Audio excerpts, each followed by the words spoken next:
everyone, welcome back. Is the Chase app asking for a verification code but the text or call never arrives?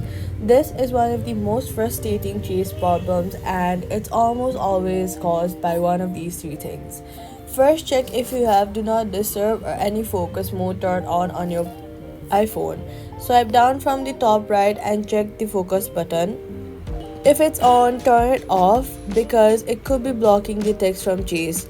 After that, check if you have any call or messages blocked and turned on. Go to the settings app and then go to phone and swipe down and look for silence on known callers and turn it off if you have turned it on. Chase uses automated numbers to send codes, and if unknown callers are silenced, then the text might be blocked too.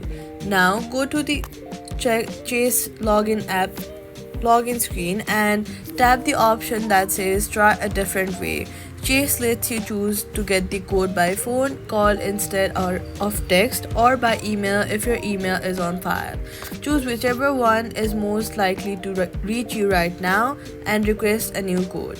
So, all you've got to do is turn off focus mode and silence unknown callers, then try a different delivery method on Chase's screen.